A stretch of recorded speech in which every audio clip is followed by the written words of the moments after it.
Gweshiri mufairo muno mulimu endaga Katonda wange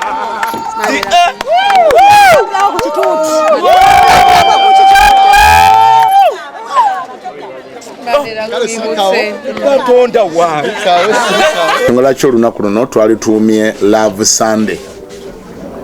Abantu bangi mbalabye nga bagaba ebirabo nga bawanyisiganya ebirabo, naffe Mukama atuwadde ekisanze ne mukyala wange Sindi okubaako betuwadde ebirabo lunaku olwaleero, ate ne tubaako ne gwe tuwadde ekirabo. Tukikiririzaamu engeri gye tuli bakulembeze bulijjo okubeera nga ekyokulabirako. Twewala nnyo okwogera ebintu bye tutakola oba bye tutasobola kukola, bibeera bitufuula bannanfuusi mu maaso gaabo betukulembera ate ne mu maaso ga Katonda. Nolwekyo bulijjo kitukakatako nga abakulembeze okubeera ekyokulabirako nti betubuulira ekintu oluusi ffe tusookera ddala n'okukikola, betukulembera nabo ne basobola okuyiga nti tetwogera byogere naye bikolebwa. Ekyo eky'emmotoka tetwakitandise eggulo. Abasumba baffe bangi betuwadde amamotoka mu myaka egiyise, abasumba betusumba nabo, kubanga oli kitulabikira bubi nga ffe tuvuga nga bo tebavuga, kitulabikira bubi.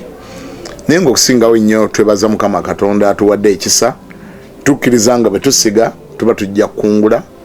Okwo nako okusiga betusiga buli asiga yakungula. Nolwekyo mu bbanga eritali ddene tukkiriza nga ate Mukama Katonda ajja tuwa ekisinga.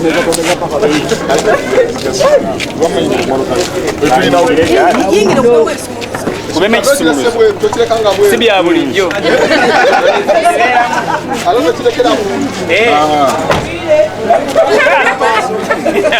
Mumuviire tajuyisa mpanga